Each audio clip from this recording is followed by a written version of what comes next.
ಇತ್ತೀಚಿನ ವಾರ್ತೆಗಳಿಗೆ ಸ್ವಾಗತ. ನಾನು ರಮ್ಯಾ ಸತೀಶ್. ಇಂದಿನ ಮುಖ್ಯಾಂಶಗಳು: ಯುವ ನಿಧಿ ಗ್ಯಾರಂಟಿ ಯೋಜನೆಗಾಗಿ ಯುವಕ ಪದವೀಧರರನ್ನ ನೋಂದಾಯಿಸುವ ಸಲುವಾಗಿ ಮಾರ್ಚ್ ಮಾಹೆಯಲ್ಲಿ ತಾಲೂಕಿನ ಡಿಗ್ರಿ ಕಾಲೇಜುಗಳಲ್ಲಿ ಯುವ ನಿಧಿ ಸಪ್ತಾಹ, ರಾಜ್ಯದಲ್ಲೇ ಮಾದರಿ ಕಾರ್ಯಕ್ರಮ, ತಾಲೂಕು ಗ್ಯಾರಂಟಿ ಸಮಿತಿಯಿಂದ ಎಂದ ಅಧ್ಯಕ್ಷರಾದ ಎಲ್ಪಿ ಪ್ರಕಾಶ್ ಗೌಡ. ಜೆಡಿಎಸ್ನಿಂದ ಜಿಲ್ಲೆಯ ಮರೆಯಾಗಿ ಬೀದಿ ಪಾಲು, ಜಿಲ್ಲೆಯಲ್ಲಿ ಅಸ್ತಿತ್ವ ಕಳೆದುಕೊಳ್ಳುತ್ತಿರುವ ರೇವಣ್ಣ. ದೇವೇಗೌಡರು ಕುಮಾರಸ್ವಾಮಿ ಅವರಿಂದ ಜೆಡಿಎಸ್ ಕಟ್ಟಲು ವಿಫಲ, ಕಾಂಗ್ರೆಸ್ ಸರ್ಕಾರದ ಅಭಿವೃದ್ಧಿ ಮುಂದೆ ಅವರ ಆಟ ನಡೆಯದು. ಎಂಎ ಗೋಪಾಲಸ್ವಾಮಿ. ತಾಲೂಕು ಕಾರ್ಯನಿರತ ಪತ್ರಕರ್ತರ ಸಂಘದಿಂದ ವಿವಿಧ ಇಲಾಖೆಗಳ ನಡುವೆ ಸೌಹಾರ್ದಯುತ ಕ್ರಿಕೆಟ್ ಪಂದ್ಯಾವಳಿ ಹಿನ್ನೆಲೆ 2026ನೇ ಸಾಲಿನ ಟ್ರೋಫಿ ಮತ್ತು ವಿವಿಧ ಇಲಾಖೆಗಳ ಜರ್ಸಿ ಅನಾವರಣ. ಕ್ರೀಡೆಯಿಂದ ಉತ್ತಮ ಆರೋಗ್ಯ, ಒತ್ತಡ ನಿವಾರಣೆ ಬದುಕು ಎಂದ ಡಾಕ್ಟರ್ ಯುವರಾಜ್. ಹಾಗೂ ಮಕ್ಕಳಿಗೆ ಮೌಲ್ಯಯುತ ಶಿಕ್ಷಣ ನೀಡುವಂತೆ ಪೋಷಕರಿಗೆ ಕರೆ ಕೊಟ್ಟ ಡಾಕ್ಟರ್ ಯುವರಾಜ್. ನುಗ್ಗೇಹಳ್ಳಿಯಲ್ಲಿನ ಪಿಎಚ್ ದೇಶಪಾಂಡೆ ಸ್ಕೂಲ್ನ ಹೊಯ್ಸಳ ಉತ್ಸವ ಶಾಲಾ ವಾರ್ಷಿಕೋತ್ಸವದಲ್ಲಿ ಭಾಗಿಯಾಗಿ ಹೇಳಿಕೆ.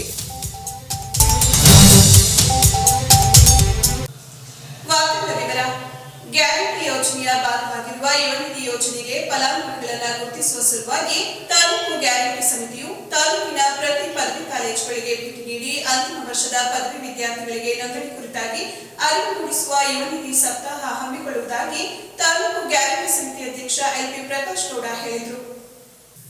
ಪಟ್ಟಣದ ತಾಲೂಕು ಪಂಚಾಯಿತಿ ಸಭಾಂಗಣದಲ್ಲಿ ನಡೆದ 23ನೇ ತಾಲೂಕು ಮಟ್ಟದ ಗ್ಯಾರಂಟಿ ಯೋಜನೆ ಅನುಷ್ಠಾನ ಸಮಿತಿ ಸಭೆಯಲ್ಲಿ ಮಾತನಾಡಿದ ಅವರು, ತಾಲೂಕು ಗ್ಯಾರಂಟಿ ಸಮಿತಿಯು ಜಿಲ್ಲೆಯಲ್ಲಿಯೇ ಹೆಚ್ಚು ಕ್ರಿಯಾಶೀಲವಾಗಿ ಕೆಲಸ ಮಾಡುತ್ತಿದೆ, ಅತಿ ಹೆಚ್ಚು ಸಭೆ ನಡೆಸಿದ ಕೀರ್ತಿ ಹೊಂದಿದೆ. ರಾಜ್ಯ ಸರ್ಕಾರದ 5 ಮಹತ್ವಾಕಾಂಕ್ಷಿ ಗ್ಯಾರಂಟಿ ಯೋಜನೆಗಳ ಅನುಷ್ಠಾನದಲ್ಲಿ ರಾಜ್ಯಕ್ಕೆ 2ನೇ ಸ್ಥಾನ, ಜಿಲ್ಲೆಗೆ ಮೊದಲ ಸ್ಥಾನ ಪಡೆದಿದ್ದೇವೆ. ಪದವಿ, ಡಿಪ್ಲೊಮೊ ಪಡೆದ ನಿರುದ್ಯೋಗಿ ಯುವಕರಿಗಾಗಿ ನಿರುದ್ಯೋಗ ಭತ್ಯೆ ಪಡೆಯುವ ಯುವ ನಿಧಿ ಯೋಜನೆಗಾಗಿ ಯುವಕರ ನೋಂದಣಿಗಾಗಿ ಮುಂದಿನ ಮಾರ್ಚ್ 2ನೇ ವಾರದಲ್ಲಿ ತಾಲೂಕು ಗ್ಯಾರಂಟಿ ಸಮಿತಿ ಮತ್ತು ಸದಸ್ಯ ಕಾರ್ಯದರ್ಶಿ, ತಾಲೂಕು ಪಂಚಾಯಿತಿ ಇಒ ಮತ್ತು ಉದ್ಯೋಗ ಮತ್ತು ನೋಂದಣಾಧಿಕಾರಿಗಳೊಂದಿಗೆ ಸೇರಿ ಯುವ ನಿಧಿ ಸಪ್ತಾಹ ಹಮ್ಮಿಕೊಳ್ಳುವುದಾಗಿ ಹೇಳಿದರು. ಇನ್ನು ತಾಲೂಕಿನಲ್ಲಿ ಗೃಹಲಕ್ಷ್ಮಿ ಯೋಜನೆಯಡಿ 81,111 ಜನ ನೋಂದಣಿ ಮಾಡಿಕೊಂಡಿದ್ದು, ಇದರಲ್ಲಿ ಪ್ರಸ್ತುತ 79,706 ಮಹಿಳೆಯರಿಗೆ ಯೋಜನೆಯಿಂದ ಪ್ರತಿ ಮಾಸಿಕ 2,000 ರು ಹಣ ಬರುತ್ತಿದೆ. ಪ್ರತಿ ತಿಂಗಳಿಗೆ ಗೃಹಲಕ್ಷ್ಮಿ ಯೋಜನೆಗೆ 15.92 ಕೋಟಿ ರು ಹಣ ಬರುತ್ತಿದ್ದು, ಶೇಕಡಾ 98.14% ಪ್ರಗತಿ ಸಾಧಿಸಲಾಗಿದೆ. ಹೊಸದಾಗಿ 110 ಅರ್ಜಿಗಳು ಬಂದಿದ್ದು, ಅವುಗಳಿಗೂ ಯೋಜನೆ ಲಾಭ ಸಿಗುತ್ತಿದೆ. ಅನ್ನಭಾಗ್ಯ ಯೋಜನೆಯಡಿ ಅನರ್ಹವೆಂಬುದು ಕಂಡುಬಂದ ಹಿನ್ನೆಲೆಯಲ್ಲಿ 1,174 ಬಿಪಿಎಲ್ ಕಾರ್ಡ್ಗಳನ್ನು ರದ್ದು ಮಾಡಲಾಗಿ ಉಳಿಕೆ 77,797 ಬಿಪಿಎಲ್ ಕಾರ್ಡ್ ಹಾಗೂ 6,607 ಎಪಿಎಲ್ ಕಾರ್ಡ್ ಮತ್ತು 3,909 ಎವೈ ಕಾರ್ಡುದಾರರಿದ್ದು, ಒಟ್ಟು 82,366 ತಾಲೂಕಿನಲ್ಲಿ ಪಡಿತರ ಕಾರ್ಡ್ಗಳಿವೆ ಎಂದು ಮಾಹಿತಿ ನೀಡಿದರು. ಗೃಹಜ್ಯೋತಿ ಯೋಜನೆಗೆ ತಾಲೂಕಿನಲ್ಲಿ 88,103 ಫಲಾನುಭವಿಗಳು ಅರ್ಜಿ ಸಲ್ಲಿಸಿದ್ದು, ಇದರಲ್ಲಿ 83,108 ಅರ್ಹ ಫಲಾನುಭವಿಗಳು ಗೃಹಜ್ಯೋತಿಯಲ್ಲಿ ಉಚಿತವಾಗಿ ವಿದ್ಯುತ್ ಪಡೆಯುತ್ತಿದ್ದಾರೆ. ಶೇಕಡಾ 99.77% ಪ್ರಗತಿ ಸಾಧಿಸಿದೆ.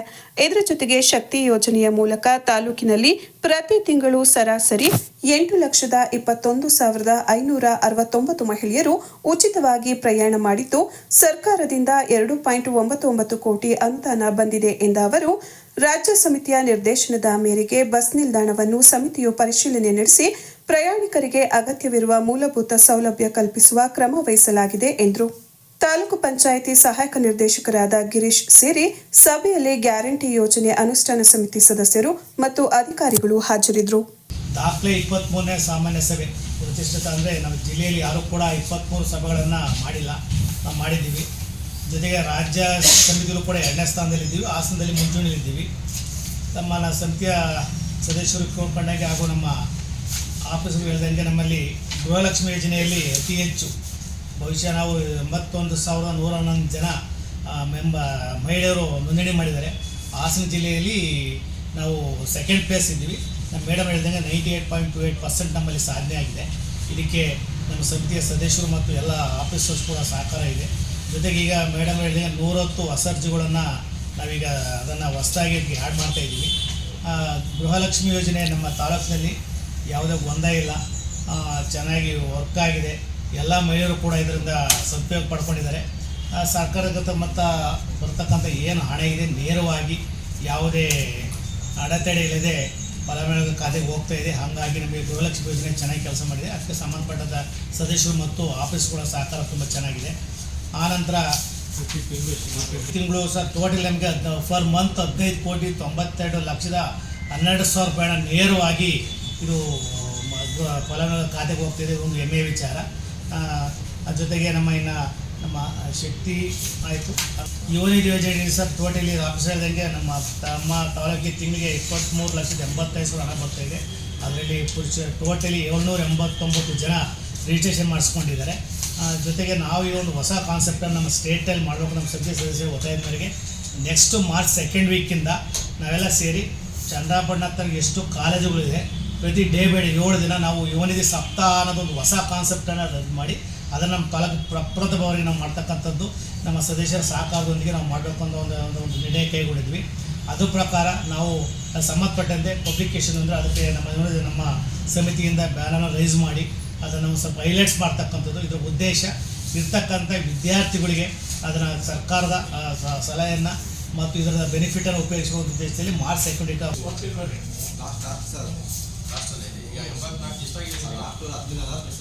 ಟೋಟಲ್ 89 ಇದೆ. 200 ಯೂನಿಟ್ಸ್ಗಿಂತ ಮೇಲಿರೋರು 398 ಜನ ಇದ್ದಾರೆ. ಅದರಲ್ಲಿ 1,629 ನಾಟ್ ಎಲಿಜಿಬಲ್ ಇದ್ದಾರೆ. ರಿಜಿಸ್ಟರ್ಡ್ 84,394 ರಿಜಿಸ್ಟರ್ ಆಗಿದೆ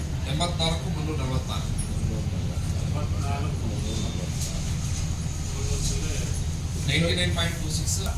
ಮತ್ತೆ ಅದನ್ನ ಆ ಪರ್ಸೆಂಟೇಜ್ ಮೇಲೆ ಏನಾದರೂ ಖರ್ಚು ಆದರೆ ಅದು ಎಕ್ಸ್ಟ್ರಾ ಬಿಲ್ ಗೊತ್ತಾಯ್ತು. ಇಲ್ಲಿದ್ರೆ ಮತ್ತೆ ಅಷ್ಟೇ ಬಿಲ್ ಅದೇ 200 ಯೂನಿಟ್ಸ್ ಲೆಕ್ಕ ಇದೆ. ಯಾವ ಥರ ಅದೇ ಇದೆ ಸರ್. ಅದು ಯಾವ ಥರ ಮಾಡಿದ್ದೀವಿ ಅಂದರೆ ಒಂದು ಅರ್ಹ ಯೂನಿಟ್ ಅಂತ ಹೇಳಿ ಮಾಡಿದ್ದೀವಿ. ಹಾಗೆ ಯಾವಾಗ ಅನೌನ್ಸ್ ಆಯಿತು ಆದರೆ ಹಿಂದಿನ ವರ್ಷದಲ್ಲಿ ಏನು ಯೂಸ್ ಮಾಡಿದ್ರು ಒಂದು ವರ್ಷ ಸರಾಸರಿ ಅದರ ಬೇಸ್ ಮೇಲೆ ಅವ್ರಿಗೆ ಅರ್ಹ ಯೂನಿಟ್ ಅಂತ 50 ಅಂತ ಇರುತ್ತೆ. 151 ಯೂನಿಟ್ ಮಾಡ್ತು ಅಂತಂದರೆ ಒಂದು ಯೂನಿಟಿಗೆ ಎಕ್ಸ್ಟ್ರಾ ಬಿಲ್ ಬರಲ್ಲ. ಅದು ಬರಲ್ಲ ಸರ್. ಇನ್ ಕೇಸ್ ಅವ್ರದ್ದು ಅರ್ಹ ಯೂನಿಟ್ 200 ಒಳಗಡೆ ಇರಲಿಲ್ಲ ಅಂತಂದರೆ ಅವ್ರಿಗೆ ಮಾಮೂಲಿ ಬಿಲ್ ಅಂದರೆ ಪೂರ್ತಿ ಬಿಲ್. ನೋಂದಣಿ 1,643, DBT ಅಂದರೆ ನೇರ ನಗದು ಡೈರೆಕ್ಟ್ ಬೆನಿಫಿಷರಿ ಟ್ರಾನ್ಸ್ಫರ್ ಆಗಿರೋದು 801. ಇದರಲ್ಲಿ ಪದವಿ ಹೊಂದಿದ ಪುರುಷರು 340, ಪದವಿ ಹೊಂದಿದ ಮಹಿಳೆಯರು 449, ಒಟ್ಟು 789. ಮತ್ತು ಇದರಲ್ಲಿ ಡಿಪ್ಲೊಮಾ ಹೊಂದಿದ ಪುರುಷರು 8, ಮಹಿಳೆಯರು 4, ಒಟ್ಟು 12. ಒಟ್ಟಾರೆಯಾಗಿ ಪದವಿ ಹೊಂದಿದ ಪುರುಷ ಮತ್ತು ಮಹಿಳೆಯರಿಗೂ ಸೇರಿಸಿ 23,67,000 ರೂಪಾಯಿ ನೇರ ನಗದು ವರ್ಗಾವಣೆ ಆದರೆ, ಡಿಪ್ಲೊಮಾ ಹೊಂದಿದ ಪುರುಷ ಮತ್ತು ಮಹಿಳೆಯರಿಗೆ 18,000 ರೂಪಾಯಿ, ಒಟ್ಟು 23,85,000 ರೂಪಾಯಿ ನೇರ ನಗದು ವರ್ಗಾವಣೆ ಆಗಿದೆ. ಇದಕ್ಕೆ ಸಂಬಂಧಪಟ್ಟಂತೆ ಸರ್ಕಾರ ಒಂದು ನಿಯಮನ ಈ ಒಂದು ಯೋಜನೆಯ ಜಾರಿಗೆ ತರಕ್ಕೆ ಮೊದಲೇ ಒಂದು ಷರತ್ತುಗಳನ್ನ ವಿಧಿಸಿತ್ತು. ಏನಪ್ಪ ಅಂತಂದರೆ ಇದು 24 ಇನ್ಸ್ಟಾಲ್ಮೆಂಟ್ ಮಾತ್ರ ಬರೋದು. ಮೊದಲನೇ ಇನ್ಸ್ಟಾಲ್ಮೆಂಟ್ ಏನು ಅವ್ರಿಗೆ ಕೊಡ್ತಾರೋ ನಿರುದ್ಯೋಗ ಭತ್ಯೆನ ಅಲ್ಲಿಂದ 24 ಕಂತುಗಳಲ್ಲಿ ಮಾತ್ರ ಬರುತ್ತೆ, 25 ಕಂತು ಬರಲ್ಲ ಅಂತ ಹೇಳಿದರು. 2024 ಜನವರಿ ತಿಂಗಳಲ್ಲಿ ಸ್ವಾಮಿ ವಿವೇಕಾನಂದರ ಜನ್ಮದಿನದ ಪ್ರಯುಕ್ತ ಶಿವಮೊಗ್ಗದ ಫ್ರೀಡಂ ಪಾರ್ಕ್ನಲ್ಲಿ ಮಾನ್ಯ ಮುಖ್ಯಮಂತ್ರಿಗಳು, ಉಪಮುಖ್ಯಮಂತ್ರಿಗಳು ಮತ್ತು ಇಲಾಖೆ ಸಚಿವರಾದಂತಹ ಪೆನ್ಷನ್ ಪ್ರಕರಣದಿಂದಾಗಿ ಜಿಲ್ಲೆಯ ಮರ್ಯಾದೆಯನ್ನು ರಾಷ್ಟ್ರಮಟ್ಟದಲ್ಲಿ ಬೀದಿಪಾಲು ಮಾಡಿದ ಜೆಡಿಎಸ್ ಪಕ್ಷ ಇದೀಗ ಸಮಾವೇಶದ ಮೂಲಕ ತನ್ನದೇನು ತಪ್ಪಿಲ್ಲ ಎಂದು ಜನರಿಗೆ ಮಂಕುಬೂದಿ ಎರಚುವ ಕೆಲಸ ಮಾಡಿದೆ ಎಂದು ವಿಧಾನ ಪರಿಷತ್ ಸದಸ್ಯ ಎಂಎ ಗೋಪಾಲಸ್ವಾಮಿ ಗಂಭೀರ ಆರೋಪ ಮಾಡಿದರು. ಎಂಎ ಗೋಪಾಲಸ್ವಾಮಿ ಅವರು ಮಾಧ್ಯಮದವರೊಂದಿಗೆ ಮಾತನಾಡಿ, ಮಾಜಿ ಪ್ರಧಾನಿ ಎಚ್.ಡಿ. ದೇವೇಗೌಡರನ್ನು ಇಳಿ ವಯಸ್ಸಿನಲ್ಲಿ ಬೀದಿಗೆ ತಂದು ಭಾಷಣ ಮಾಡಿಸುವ ಮೂಲಕ ಜೆಡಿಎಸ್ನವರು ರಾಜಕೀಯ ನೆಲೆ ಕಂಡುಕೊಳ್ಳಲು ಮುಂದಾಗಿದ್ದಾರೆ. ರೇವಣ್ಣನವರ ಅಸ್ತಿತ್ವ ಜಿಲ್ಲೆಯಲ್ಲಿ ನಶಿಸುತ್ತಿದೆ. ಇದನ್ನು ಉಳಿಸಿಕೊಳ್ಳಲು ಕೇಂದ್ರದಿಂದ ಕುಮಾರಸ್ವಾಮಿ ಜಿಲ್ಲೆಗೆ ಬಂದು ಸಮಾವೇಶದ ಹೆಸರಿನಲ್ಲಿ ತಮ್ಮ ಕುಟುಂಬವನ್ನ ಸರಿಪಡಿಸಲು ಮುಂದಾಗಿದ್ದಾರೆ. ಹಾಸನದಲ್ಲಿ ಈಗಾಗಲೇ ಕಾಂಗ್ರೆಸ್ ಪಕ್ಷದಿಂದ ಒಂದು ಸಮಾವೇಶ ಹಾಗೂ ಸರ್ಕಾರದ ವತಿಯಿಂದ ಒಂದು ಸಮಾವೇಶವನ್ನ ನಾವು ಮಾಡಿದ್ದೇವೆ. ನೊಂದವರ, ಶೋಷಿತರ ಪರವಾದಂತಹ ಕಾರ್ಯಕ್ರಮಗಳನ್ನು ನೀಡಿದ್ದೇವೆ. ಜೆಡಿಎಸ್ ರೀತಿ ತಂದೆ, ಮಗ, ಮೊಮ್ಮಗ, ಅಳಿಯಂದರಿಗೆ ಸೀಮಿತವಾದ ಪಕ್ಷವಲ್ಲ. ಹಣ ಕೊಟ್ಟು ಸಮಾವೇಶಕ್ಕೆ ಜನರನ್ನ ಕರೆಸುವುದಾದರೆ ಎಷ್ಟು ಜನ ಬೇಕಾದರೂ ಕರೆಸಬಹುದು. ಜೆಡಿಎಸ್ನವರು ಮಂಡ್ಯ, ಕುಣಿಗಲ್, ತುಮಕೂರು, ಕಡೂರು, ಚಿಕ್ಕಮಗಳೂರು ಹೀಗೆ ಹೊರ ಜಿಲ್ಲೆಗಳಿಂದ ಜನರನ್ನ ಕರೆಸಿ ಸಮಾವೇಶ ಮಾಡಿದ್ದಾರೆ ಎಂದು ಆರೋಪಿಸಿದರು. ದೇವೇಗೌಡರ ಅಳಿಯ ಎಂಬ ಕಾರಣಕ್ಕೆ ಶಾಸಕ ಸಿಎನ್ ಬಾಲಕೃಷ್ಣರವರಿಗೆ ಸಮಾವೇಶದಲ್ಲಿ ಭಾಷಣಕ್ಕೆ ಆಸ್ಪದ ನೀಡಿದರು. ಆದರೆ ಒಬ್ಬ ಮಾಜಿ ಮಂತ್ರಿ ಹಾಗೂ ಹಿರಿಯ ಶಾಸಕನಾಗಿರುವಂತಹ ಎ ಮಂಜೂರವರನ್ನ ಸೌಜನ್ಯಕ್ಕೂ ವೇದಿಕೆಯಲ್ಲಿ ಕೂರಿಸದೆ ಮಾತನಾಡಲು ಅವಕಾಶ ನೀಡದೆ ಜೆಡಿಎಸ್ನವರು ಅವಮಾನ ಮಾಡಿದ್ದಾರೆ. ಶಿವಲಿಂಗೇಗೌಡರು ಜೆಡಿಎಸ್ ಬಿಟ್ಟು ಕಾಂಗ್ರೆಸ್ಗೆ ಹೋಗಿದ್ದಾರೆ ಎಂದು ಆರೋಪಿಸುವ ಜೆಡಿಎಸ್ನವರು ಎ ಮಂಜೂರವರನ್ನ ಜೆಡಿಎಸ್ ಪಕ್ಷಕ್ಕೆ ಯಾವ ಮಾನದಂಡ ಹಿಡಿದು ಸೇರಿಸಿಕೊಂಡಿದ್ದಾರೆ ಎಂಬುದನ್ನು ಉತ್ತರಿಸಬೇಕು. ಮೊದಲು ನೀವು ಸರಿ ಹೋಗಿ, ಆಮೇಲೆ ನಮ್ಮ ಕಾಂಗ್ರೆಸ್ ಪಕ್ಷದ ಬಗ್ಗೆ ಮಾತನಾಡುವ ನೈತಿಕತೆ ಇರುತ್ತದೆ. ಅದನ್ನು ಬಿಟ್ಟು ಬಾಯಿಗೆ ಬಂದಂತೆ ನಮ್ಮ ನಾಯಕರುಗಳನ್ನು ಏಕವಚನದಲ್ಲಿ ಮಾತನಾಡಿದರೆ ಮುಂದಿನ ದಿನಗಳಲ್ಲಿ ಪರಿಣಾಮ ಎದುರಿಸಬೇಕಾಗ್ತದೆ ಎಂದು ಎಚ್ಚರಿಸಿದರು. ನಾನು ನಿಮ್ಮೆಲ್ಲರೂ ಕೂಡ ಧನ್ಯವಾದಗಳು ತಿಳಿಸಿ ನಾವೆಲ್ಲ ಕೂಡ ಭಾಗಿಯಾಗ್ತೇವೆ. ನಿಮ್ಮ ಹತ್ರ ಏನಾದರೂ ಮಾತಾಡಿದ್ರೆ ಸ್ನೇಹಿತರ ಮೇಲೆ ಮಾತಾಡೋದು, ಹಾಗಾಗಿ ಅದನ್ನು ಮಾತಾಡಿದೆ ಅಂತ ಹೇಳ್ತಾ ಎಲ್ಲರನ್ನ ಕೃತಜ್ಞತೆ. ನಮ್ಮ ಕಡು ವಿರೋಧಿಯಾದಂಥ JDS ಪಕ್ಷ ನಿನ್ನೆ ಒಂದು ದೊಡ್ಡ ಸಮಾವೇಶವನ್ನು ಮಾಡಿದ್ದಾರೆ. ಅವರವರ ಪಕ್ಷದಲ್ಲಿ ಅವರು ಮಾಡ್ಕೊಳ್ತಕ್ಕಂಥದ್ದು ಅವರವರ ಜವಾಬ್ದಾರಿ ಇರ್ತದೆ. ಹಾಗಾಗಿ ನಿನ್ನೆ ಅವರು ಜನಾದೇಶ ಅಂತ ಹೇಳಿ ಲಕ್ಷಾಂತರ ಜನ ಸೇರಿಸ್ತೀವಿ ಅಂತ ಹೇಳಿ ಜನ ಸೇರಿದ್ದಾರೆ. ಅದನ್ನು ಎಷ್ಟು ಚೇರ್ ಹಾಕಿದ್ದಾರಲ್ಲ ನಮ್ಮ ಹತ್ರನೂ ಕೂಡ ಮಾಹಿತಿ ಇದೆ. ಆದರೆ ಇಷ್ಟು ಹಿರಿಯರ ನಮ್ಮ ಪಕ್ಷವೇ ಪ್ರಧಾನಿ ಮಾಡಿದಂಥ ದೇವೇಗೌಡರನ್ನ ಈ ಇಳಿ ವಯಸ್ಸಿನಲ್ಲಿ ಕರೆದು ಅವ್ರ ಕೈಲಿ ರೋಷಾವೇಶವಾಗಿ ಭಾಷಣ ಮಾಡಿಸ್ತಕ್ಕಂಥದ್ದು ನಾವು ಕೂಡ ವಿರೋಧ ವ್ಯಕ್ತಪಡಿಸ್ತಕ್ಕಂಥದ್ದು. ಅವರು ಅವ್ರ ಮಗ ರೇವಣ್ಣದ ಅಸ್ತಿತ್ವ ಎಲ್ಲಿ ಹೋಗ್ತದೆ ಅಂತೇಳಿ ಅವರು ಮತ್ತು ಅವ್ರ ಮಗ ರೇವಣ್ಣ ಉಳಿಸೋಕ್ಕೋಸ್ಕರ ಕುಮಾರಸ್ವಾಮಿಯವರು ಮಾಡೋಕ್ಕೆ ಬಂದಿದ್ದಾರೆ. ಆ ರೋಷಾವೇಶದಲ್ಲಿ ಬಂದು ಹಾಸನದಲ್ಲಿ 2 ಬಾರಿ ಸಮಾವೇಶ ಆಯಿತು. ಒಂದು ಬಾರಿ ನಮ್ಮ ಪಕ್ಷದ ಸಮಾವೇಶ ಆಯಿತು. ಮತ್ತೊಂದು ಬಾರಿ ಮೊನ್ನೆ ಕೃಷ್ಣ ಬೈರೇಗೌಡರು ಮಾಡಿರ್ತಕ್ಕಂಥದ್ದು ಅಧಿಕೃತವಾಗಿ ಸರ್ಕಾರಿ ಕಾರ್ಯಕ್ರಮ. ಅದರಲ್ಲಿ ಅವರ ಸಂಬಂಧನೇ ಅವ್ರ ಅಳಿಯನೇ, ಯಾರು ದೇವೇಗೌಡರ ಅಳಿಯನಾದಂಥ CM ಬಾಲಕೃಷ್ಣ ಅವರು ಅಳಿಯನ ತಮ್ಮಲ್ಲಿ ಅವ್ರ ಅಳಿಯ ಆಗಬೇಕಲ್ಲ. ಅವರು ಬಂದು ವೇದಿಕೆಯಲ್ಲಿ ಕೃಷ್ಣ ಬೈರೇಗೌಡರು ಸರ್ಕಾರನ, ಮುಖ್ಯಮಂತ್ರಿಗಳನ್ನ, ಉಪಮುಖ್ಯಮಂತ್ರಿಗಳನ್ನ ಅಭಿನಂದಿಸಿ ಅವರು ಚೀಟಿ ಬರ್ಸ್ಕೊಂಡ್ರು. ಬೇಕಾದ್ರೆ ದಾಖಲೆ ಬಿಡುಗಡೆ ಮಾಡ್ತೀನಿ. ನಮ್ಮ ತಾಲೂಕು ಅಭಿವೃದ್ಧಿ ಇರ್ಬೋದು, ಜಿಲ್ಲೆ ಅಭಿವೃದ್ಧಿ ಅವ್ರ ಅಳಿಯನೇ ಬಂದು ನೀವು ಒಳ್ಳೆ ಕೆಲಸ ಮಾಡಿದ್ದೀರ ಅಂತಾರೆ. ಮತ್ತೊಬ್ಬರು BJP ಸಕಲೇಶ್ಪುರ ಶಾಸಕರು ಅದೇ ವೇದಿಕೆಯಲ್ಲಿ ಕಳೆದ ಡಿಸೆಂಬರ್ 6ನೇ ತಾರೀಕು ನಡೆದಂಥ ಕಾರ್ಯಕ್ರಮದಲ್ಲಿ ಅವತ್ತೇ ಸಕಲೇಶ್ಪುರದ ಸಿಮೆಂಟ್ ಮಂಜು ಕೂಡ ಇಂಥ ಒಬ್ಬರು ಸಚಿವರು ನಮಗೆ ಈ ಜಿಲ್ಲೆಗೆ ಬಂದಿರೋದು ನಮ್ಮ ಪುಣ್ಯ ಅಂತ ಹೇಳ್ತಾರೆ. ಈ ಥರ ಕೆಲಸ ಆಗ್ತದೆ ಅಂತೇಳಿ ಇಂಥ ಸಂದರ್ಭದಲ್ಲಿ ಅವರ ಪಕ್ಷದ ಸಂಘಟನೆ ಟೀಕೆ ಮಾಡಲಿ, ಟೀಕೆ ಇರಬೇಕು. ನಾವು ಕೂಡ ಅವರನ್ನು ಟೀಕೆ ಮಾಡ್ತಾರೆ, ಅವರು ನಮ್ಮ ಪಕ್ಷವನ್ನು ಟೀಕೆ ಮಾಡ್ತಕ್ಕಂಥದ್ದು ಸರಿ ಇದೆ. ಆದರೆ ಟೀಕೆ ಮಾಡೋ ರೋಷಾವೇಶದಲ್ಲಿ ಯಾವ ನಮ್ಮ ನುಗ್ಗೇಳಿ ಕಲ್ಲೇಸ್ವಾಮಿ ಅಂತ ನೀರಾವರಿ ಇರ್ಬೋದು, ಕಾಚನಹಳ್ಳಿದಿರ್ಬೋದು, ಇದನ್ನೆಲ್ಲ ಕೂಡ ಪುರುಷಂಗೌಡರು ಮಾಡಿದ್ದು. ಇದು DK ಶಿವಕುಮಾರ್ ಅವರು ಕೂಡ ನೀರಾವರಿ ಸಚಿವರಾಗಿದ್ದು. ಅದನ್ನು ಅವ್ರ ಮಾನ್ಯ ಈ ಕ್ಷೇತ್ರದ ಶಾಸಕರು ಕೂಡ ಭಾಷಣದಲ್ಲಿ ಹೇಳಿದರೆ ನಾನು ದಾಖಲೆ ಕೊಡ್ತೇನೆ. ಕಲ್ಲೇಸ್ವಾಮಿ ಹೇಳಿದ್ದು ತೋಟಿ ದೊಡ್ಡ ಇದ್ದಾಗ ಸರ್ಕಾರಿ ನೌಕರರು ಕೆಲಸದ ಒತ್ತಡ ನಿವಾರಿಸಿಕೊಳ್ಳಲು ಹಾಗೂ ಉತ್ತಮ ಆರೋಗ್ಯದ ಸಲುವಾಗಿ ಕ್ರೀಡಾಕೂಟ ಸಹಕಾರಿ ಎಂದು ಸರ್ಕಾರಿ ಸಾರ್ವಜನಿಕ ಆಸ್ಪತ್ರೆಯ ಆಡಳಿತ ವೈದ್ಯಾಧಿಕಾರಿ ಯುವರಾಜ್ ಹೇಳಿದರು. ಫೆಬ್ರವರಿ 1ರಂದು ತಾಲೂಕು ಕ್ರೀಡಾಂಗಣದಲ್ಲಿ ತಾಲೂಕು ಕಾರ್ಯನಿರತ ಪತ್ರಕರ್ತರ ಸಂಘದ ಆಶ್ರಯದಲ್ಲಿ ನಡೆಯುವ ವಿವಿಧ ಇಲಾಖೆಗಳ ಸೌಹಾರ್ದಯುತ ಕ್ರಿಕೆಟ್ ಪಂದ್ಯಾವಳಿ ಸಲುವಾಗಿ ಪತ್ರಕರ್ತರ ಸಂಘದ ಕಚೇರಿಯಲ್ಲಿ ಆಯೋಜಿಸಿದ್ದ ಕ್ರಿಕೆಟ್ ತಂಡಗಳ ಜರ್ಸಿ ಬಿಡುಗಡೆ ಮತ್ತು ಟ್ರೋಫಿ ಅನಾವರಣ ಕಾರ್ಯಕ್ರಮದಲ್ಲಿ ಮಾತನಾಡಿದ ಡಾ ಯುವರಾಜ್ ರವರು, ಕ್ರೀಡೆಯ ಜೊತೆಗೆ ಸ್ನೇಹ ಹಾಗೂ ಸೌಹಾರ್ದತೆ ಮುಖ್ಯ. ಕ್ರೀಡೆ ಎಂಬುದು ಮನರಂಜನೆಯಾಗಿರಬೇಕು ಅಷ್ಟೇ. ಗೆಲುವು ಹಾಗೂ ಸೋಲನ್ನು ಸಮಾನವಾಗಿ ಸ್ವೀಕರಿಸುವ ಮನೋಭಾವ ಬೆಳೆಸಿಕೊಳ್ಬೇಕು. ಸೋತ ತಕ್ಷಣ ಆತ್ಮಸ್ಥೈರ್ಯ ಕಳೆದುಕೊಳ್ಬಾರ್ದು. ಗೆಲುವು ಒಂದು ಗುರಿಯಾಗಿರಬೇಕು ಹೊರತು ಗೆಲುವೇ ಉದ್ದೇಶವಾಗಿರಬಾರ್ದು. ಸೋಲಿನ ನಂತರ ಗೆಲುವು ಇದ್ದೇ ಇರುತ್ತದೆ ಎಂದು ತಿಳಿಸಿದರು. ಕ್ರೀಡೆ ಅನ್ನೋದು ಮನುಷ್ಯನ ಒಂದು ಅವಿಭಾಜ್ಯ ಅಂಗ. It's A part and parcel of life. ಕ್ರೀಡೆ ಕೂಡ ಬಹುಶಃ ಕ್ರೀಡೆ ಇಲ್ಲದೆ ಇದ್ರೆ ಮನುಷ್ಯ ತನ್ನ ಬದುಕನ್ನ ಕಟ್ಕೊಳ್ಳಿಕ್ಕೆ ಅಥವಾ ಅವನ್ನ ಸದೃಢವಾದ ಒಂದು ಆರೋಗ್ಯವನ್ನ, ಸೌಂಡ್ ಮೈಂಡಿನೆಸ್ ಬಾಡಿ ಅಂತ ಏನು ಹೇಳ್ತೀವಿ, ಅದನ್ನ ನಿರ್ವಹಣೆ ಮಾಡುವಂಥ ಸಂದರ್ಭದಲ್ಲಿ ಇವೆಲ್ಲರೂ ಕೂಡ ಕ್ರೀಡೆನೂ ಕೂಡ ಒಂದು ಮನುಷ್ಯನ ಒಂದು ಜೀವನದ ಅವಿಭಾಜ್ಯ ಅಂಗ ಅಂತ ಹೇಳಲಿಕ್ಕೆ ನಾನು ಕೂಡ ಇಚ್ಛೆ. ಯಾಕೆಂದ್ರೆ ಮನುಷ್ಯ ಎಲ್ಲ ತನ್ನ ಒತ್ತಡದ ನಡುವೆ ಒಂದು ವಿವಿಧ ಇಲಾಖೆಗಳು, ಈಗ ಇವರಿಗೆ ಆದಂಥ ತಂದೆಯಾದಂಥ ಒತ್ತಡ ಇರುತ್ತೆ, ಮೇಡಮ್ಗೆ ನಮ್ಮದೇ ಆದಂಥ ನಮ್ಗೆ ಒತ್ತಡ ಇರುತ್ತೆ, ಇನ್ನು ತಾಲೂಕು ಕಚೇರಿ, ಕೋರ್ಟು, ಇನ್ನು ವಿವಿಧ ಇಲಾಖೆಗಳು ಏನಿದೆ ಯಾವುದೇ ಆದಂಥ ಒತ್ತಡಗಳಿರುತ್ತೆ. ಸೊ ಆ ಒತ್ತಡಗಳನ್ನೆಲ್ಲ ಒಂದು ಕಡೆ ಇಟ್ಟು ಬಹುಶಃ ಒಂದು ಸಂಡೇನಾದರೂ ಕೂಡ ತಮ್ಮ ಆರೋಗ್ಯವನ್ನು ಗಮನದಲ್ಲಿ ಇಟ್ಕೊಂಡು, ತಮ್ಮ ವೈಯಕ್ತಿಕ ಆರೋಗ್ಯವನ್ನು ಗಮನದಲ್ಲಿ ಇಟ್ಕೊಂಡು, ಸೊ ಎಲ್ಲರೂ ಕೂಡ ನಮಗೆ ಸೋಲು ಗೆಲುವು ಅದು ಅನಂತರ. ಸೊ ಅದಕ್ಕೆ ನಾವೆಲ್ಲರೂ ಹೇಳೋದು, ಯಾವುದೇ ಒಂದು ನಮ್ಮ ಜೀವನದಲ್ಲಿ ಆಗುವಂಥ ಒಂದು ಸಾಫಲ್ಯತೆ ಅಥವಾ ವೈಫಲ್ಯತೆಗಳನ್ನ ಕ್ರೀಡಾ ಮನೋಭಾವದಿಂದ ನಾವು ಸ್ವೀಕರಿಸಬೇಕು, ಸ್ಪೋರ್ಟ್ಸ್ಮನ್ಶಿಪ್ ಇರಬೇಕು ಅಂತ ನಾವು ಹೇಳ್ತೀವಿ. ಅಂತಂದರೆ ಬಹುಶಃ ಆ ಸ್ಪೋರ್ಟ್ಸ್ಮನ್ಶಿಪ್ಗೆ ಏನಾಗ್ತಾ ಇದೆ, ಸೊ ತನ್ನೆಲ್ಲ ಆರೋಗ್ಯ ಏನು ಒತ್ತಡ ಇರುತ್ತೆ, ಒತ್ತಡ ಎಲ್ಲ ಹೊರ ಹಾಕಿ ಸೊ ಮನುಷ್ಯನ ನಡುವೆ ಸಂಬಂಧವನ್ನು, ಬಾಂಧವ್ಯವನ್ನು ಒಂದು ವೃದ್ಧಿ ಮಾಡುವಂಥ ಒಂದು ಯಾವುದಾದ್ರೂ ಒಂದು ಇದಿದ್ದರೆ ಅದು ಕ್ರೀಡೆ ಅಂತ ಈ ಸಂದರ್ಭದಲ್ಲಿ ಹೇಳಲಿಕ್ಕೆ ಇಚ್ಛೆ ಪಡ್ತೇನೆ ಸರ್. ಸೊ ಇಂಥ ಕೆಲಸವನ್ನು ಇವತ್ತು ನಮ್ಮ ತಾಲೂಕು ಕಾರ್ಯನಿರತ ಪತ್ರಕರ್ತರ ಸಂಘ ಕಳೆದ ಹಲವಾರು ವರ್ಷಗಳಿಂದ, ವಿಶೇಷವಾಗಿ ನಮ್ಮ A1 ರಂಗನಾಥ್ ಅವರು, ಕೇವಲ ಇಲ್ಲೆಲ್ಲ ಅವರು ನಮ್ಮ ಶ್ರವಣ್ ಕೂಡ ನಾವು ಒಂದು ಟೀಮ್ ಅಲ್ಲಿ ಆಡಿಸಿದ್ದು, ಅವರು ಸ್ವಾಗತ ಕ್ರಿಕೆಟ್.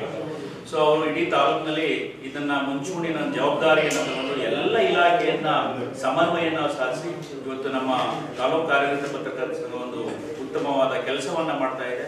ಇಡೀ ತಾಲೂಕಿನ ಎಲ್ಲ ಅಧಿಕಾರಿ ವರ್ಗದವರು. ಕ್ಷೇತ್ರ ಶಿಕ್ಷಣಾಧಿಕಾರಿ HN ದೀಪಾ ಮಾತನಾಡಿ, ಕ್ರೀಡಾಪಟುಗಳಲ್ಲಿ ಶ್ರದ್ಧೆ, ಶಿಸ್ತು ಹಾಗೂ ಕಠಿಣ ಪರಿಶ್ರಮ ಅಗತ್ಯವಿದೆ.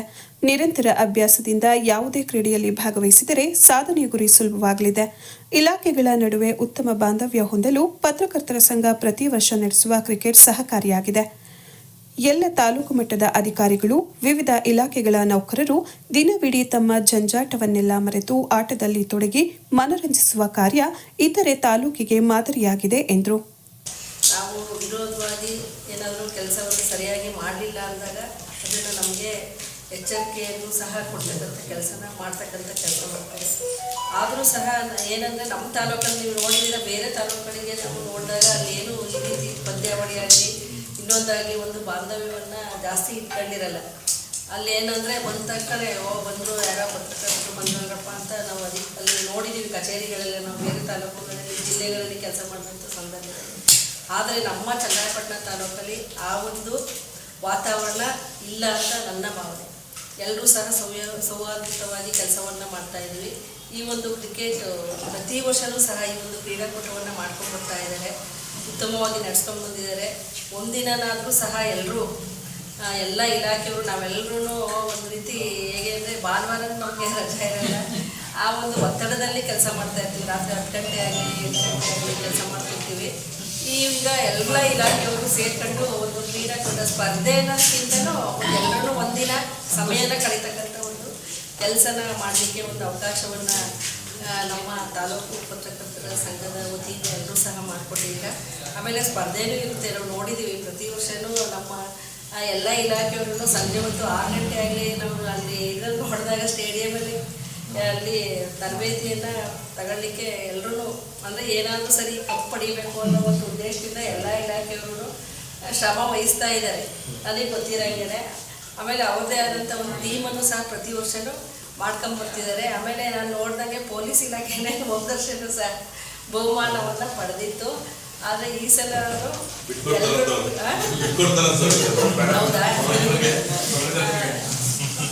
ಎಲ್ಲ ಇಲಾಖೆಯವರು ಅಂದರೆ ಅದನ್ನ ಒಂದು ಖುಷಿಯ ವಿಚಾರವಾಗಿ ನಾವು ತಗೋಬೇಕು. ಯಾರಿಗೆ ಪ್ರತಿಭೆ ಇದೆ ಅವರು ಗೆಲ್ಲಬೇಕು. ಅವ್ರು ಯಾವ ಇಲಾಖೆ ಆಗಲಿ ಯಾರೇ ಆಗಲಿ ಎಲ್ಲರೂ ನಾವು ಸರ್ಕಾರಿ. ವಿವಿಧ ಇಲಾಖೆಗಳ ಅಧಿಕಾರಿಗಳು ಟಿ-ಶರ್ಟ್ ಬಿಡುಗಡೆಗೊಳಿಸಿ ಟ್ರೋಫಿ ಅನಾವರಣ ಮಾಡಿದರು. ತಾಲೂಕು ಪತ್ರಕರ್ತರ ಸಂಘದ ಅಧ್ಯಕ್ಷರಾದ ದಯಾನಂದ್, ಪ್ರಧಾನ ಕಾರ್ಯದರ್ಶಿ ಆರ್ ಶ್ರೀನಿವಾಸ್, ಉಪಾಧ್ಯಕ್ಷರಾದ ಕೆಪಿ ಪುಟ್ಟರಾಜು, ನಂದನ್, ಕಾರ್ಯದರ್ಶಿಗಳಾದ ಜಯಕುಮಾರ್, ನಾಗೇಂದ್ರ, ಖಜಾಂಚಿ ಎಎಲ್ ನಾಗೇಶ್, ನಿಕಟಪೂರ್ವ ಅಧ್ಯಕ್ಷರಾದ ಸಿದ್ದರಾಜು, ನಿರ್ದೇಶಕರಾದ ಎ ನಟೇಶ್, ಪಾಂಡುರಂಗ, ಸದಸ್ಯರಾದ ಹೇಕ್ರು ಚಂದ್ರು, ಮಂಜುನಾಥ್ ಹಂಚಿಹಳ್ಳಿ, ಐಕೆ ಮಂಜುನಾಥ್, ಪ್ರದೀಪ್, ಗೋವಿಂದರಾಜ್, ಎಲ್ಲ ಇಲಾಖೆಗಳ ಅಧಿಕಾರಿಗಳು ಹಾಗೂ ಇತರರು ಇದ್ದರು. ಏರ್ಪಡಿಸಿದ್ದೇವೆ. ಪ್ರತಿ ವರ್ಷ ಈಗಾಗಲೇ ಎಲ್ರಿಗೂ ಇಲ್ಲ ಇನ್ವಾಲ್ವ್ ಮಾಡ್ಕೊಂಡು ಬರ್ತಾ ಇದ್ರೇ ಎಲ್ರಿಗೂ ಗೊತ್ತು. ಅವತ್ತೊಂದಿನ ಈ ದಿನ ಎಲ್ಲ ಇಲಾಖೆಯವರಾಗಲಿ ನಮ್ಮ ಪತ್ರಕರ್ತರಾಗಲಿ ಒತ್ತಡದಲ್ಲೇ ಕೆಲಸ ನಿರ್ವಹಿಸೋದ್ರಿಂದ ಆ ಒಂದಿನ ಕ್ರೀಡೆಯಲ್ಲಿ ತೊಡಗಿಸ್ಕೊಳ್ಳೋದ್ರಿಂದ ಒಂದು ರಿಲ್ಯಾಕ್ಸೇಷನ್ ಸಿಗುತ್ತೆ ಅನ್ನೋ ಉದ್ದೇಶದಿಂದ ಪ್ರತಿ ವರ್ಷ ಇದನ್ನ ಆಚರಿಸ್ಕೊಂಡು ಬರ್ತಾ ಇದ್ದೀವಿ. ಈ ಇದಕ್ಕೆ ನಮಗೆ ಎಲ್ಲ ಇಲಾಖೆಗಳು ಕೂಡ ಸಹಕಾರನ ನೀಡ್ತಾ ಬಂದಿದ್ದಾರೆ. ವೇದಿಕೆ ಮೇಲಿರ್ತಕ್ಕಂಥ ಎಲ್ಲರಿಗೂ ಕೂಡ ಇಲಾಖೆ ಮುಖ್ಯಸ್ಥರಿಗೆ ಮತ್ತು ನಾಯಕರಿಗೆ ನಾನು ಸ್ವಾಗತವನ್ನು ಕೋರ್ತಾ,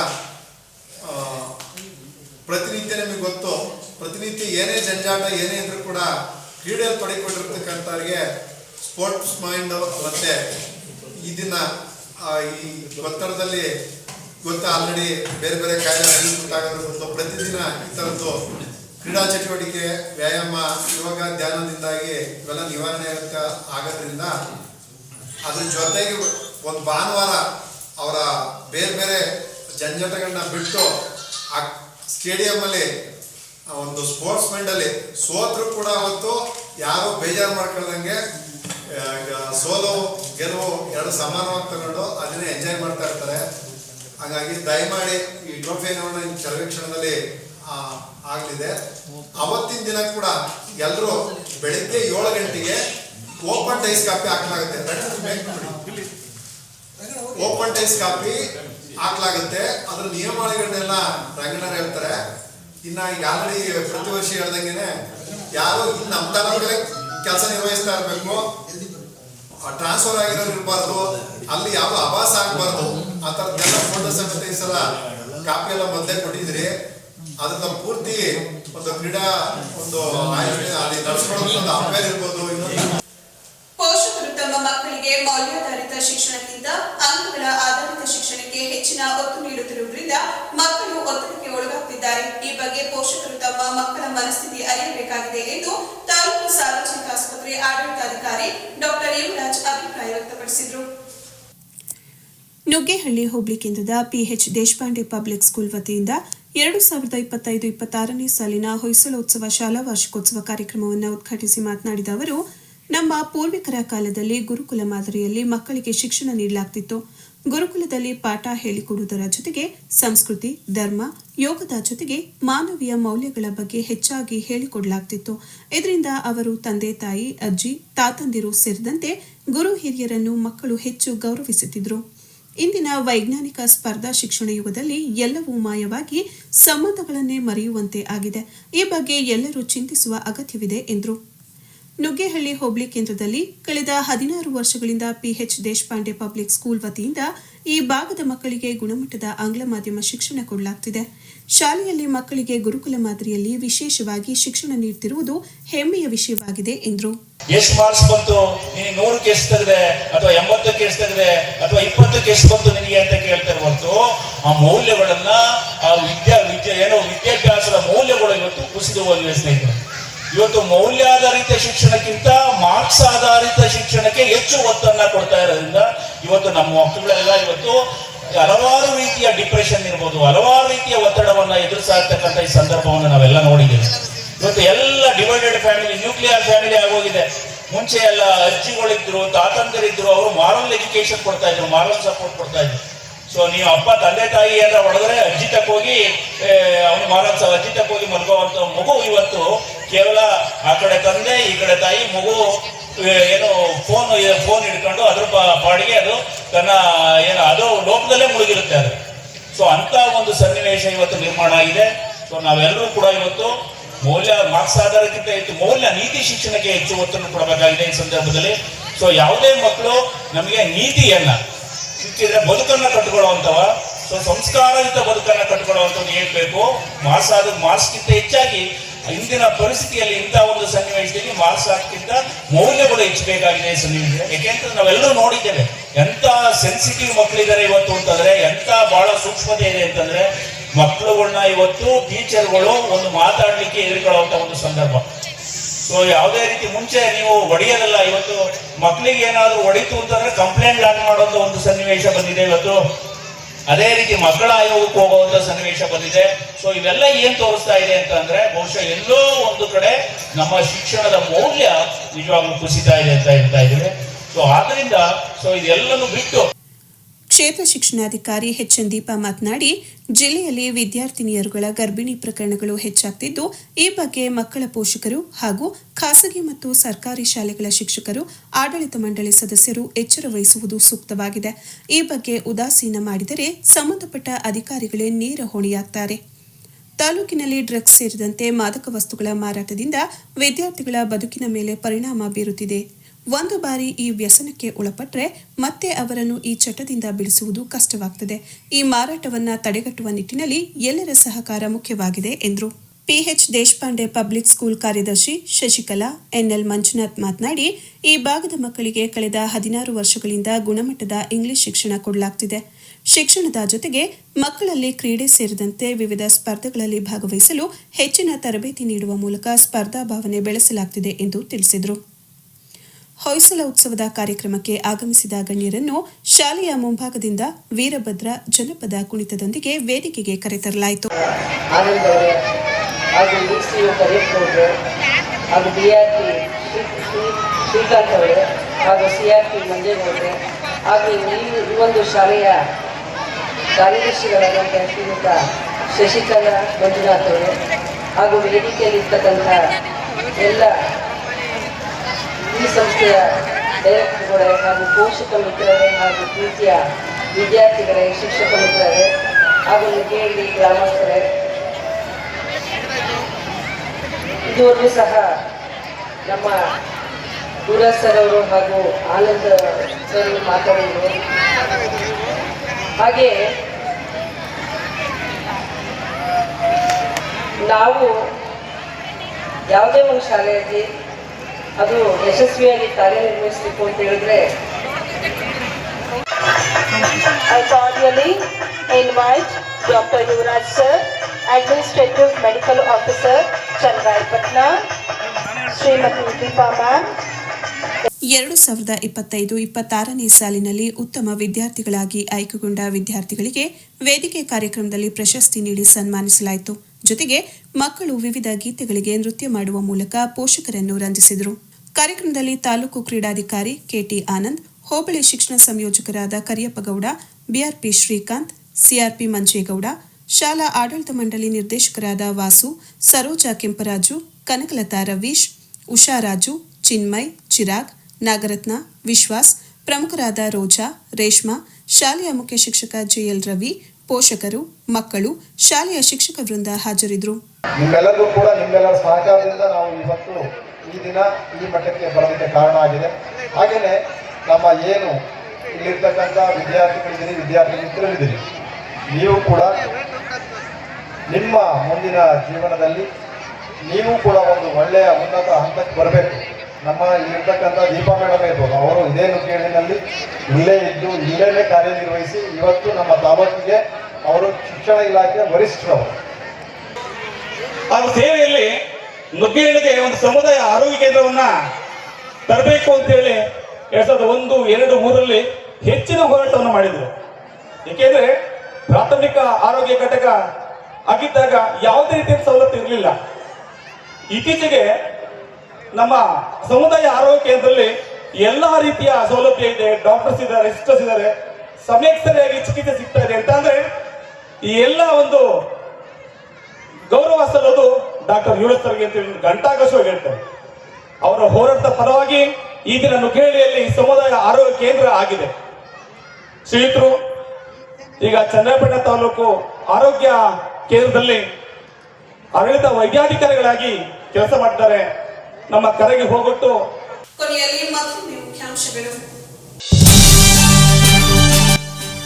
ಯುವ ನಿಧಿ ಗ್ಯಾರಂಟಿ ಯೋಜನೆಗಾಗಿ ಯುವಕ ಪದವೀಧರರನ್ನ ನೋಂದಾಯಿಸುವ ಸಲುವಾಗಿ ಮಾರ್ಚ್ ಮಾಹೆಯಲ್ಲಿ ತಾಲೂಕಿನ ಡಿಗ್ರಿ ಕಾಲೇಜುಗಳಲ್ಲಿ ಯುವ ನಿಧಿ ಸಪ್ತಾಹ, ರಾಜ್ಯದಲ್ಲೇ ಮಾದರಿ ಕಾರ್ಯಕ್ರಮ. ತಾಲೂಕು ಗ್ಯಾರಂಟಿ ಸಮಿತಿಯಿಂದ ಎಂದ ಅಧ್ಯಕ್ಷರಾದ LP ಪ್ರಕಾಶ್ ಗೌಡ.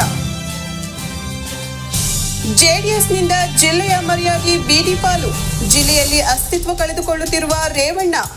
ದೇವೇಗೌಡರು ಕುಮಾರಸ್ವಾಮಿ ಅವರಿಂದ ಜೆಡಿಎಸ್ ಕಟ್ಟಲು ವಿಫಲ, ಕಾಂಗ್ರೆಸ್ ಸರ್ಕಾರದ ಅಭಿವೃದ್ಧಿ ಮುಂದೆ ಅವರ ಆಟ ನಡೆಯದು. MA ಗೋಪಾಲಸ್ವಾಮಿ. ತಾಲೂಕು ಕಾರ್ಯನಿರತ ಪತ್ರಕರ್ತರ ಸಂಘದಿಂದ ವಿವಿಧ ಇಲಾಖೆಗಳ ನಡುವೆ ಸೌಹಾರ್ದಯುತ ಕ್ರಿಕೆಟ್ ಪಂದ್ಯಾವಳಿ ಹಿನ್ನೆಲೆ 2026ನೇ ಸಾಲಿನ ಟ್ರೋಫಿ ಮತ್ತು ವಿವಿಧ ಇಲಾಖೆಗಳ ಜರ್ಸಿ ಅನಾವರಣ. ಕ್ರೀಡೆಯಿಂದ ಉತ್ತಮ ಆರೋಗ್ಯ, ಒತ್ತಡ ನಿವಾರಣೆ ಬದುಕು ಎಂದ ಡಾಕ್ಟರ್ ಯುವರಾಜ್. ಹಾಗೂ ಮಕ್ಕಳಿಗೆ ಮೌಲ್ಯಯುತ ಶಿಕ್ಷಣ ನೀಡುವಂತೆ ಪೋಷಕರಿಗೆ ಕರೆ ಕೊಟ್ಟ ಡಾಕ್ಟರ್ ಯುವರಾಜ್. ನುಗ್ಗೇಹಳ್ಳಿಯಲ್ಲಿನ PH ದೇಶಪಾಂಡೆ ಸ್ಕೂಲ್ನ ಹೊಯ್ಸಳ ಉತ್ಸವ ಶಾಲಾ ವಾರ್ಷಿಕೋತ್ಸವದಲ್ಲಿ ಭಾಗಿಯಾಗಿ ಹೇಳಿಕೆ. ಇದರೊಂದಿಗೆ ವಾರ್ತಾ ಪ್ರಸಾರ ಮುಕ್ತಾಯವಾಯಿತು. ಮತ್ತೆ ನಮ್ಮ ಭೇಟಿ ಮುಂದಿನ ಜೀಪೋಚಿನ ವಾರ್ತೆಯಲ್ಲಿ. ನಮಸ್ಕಾರ.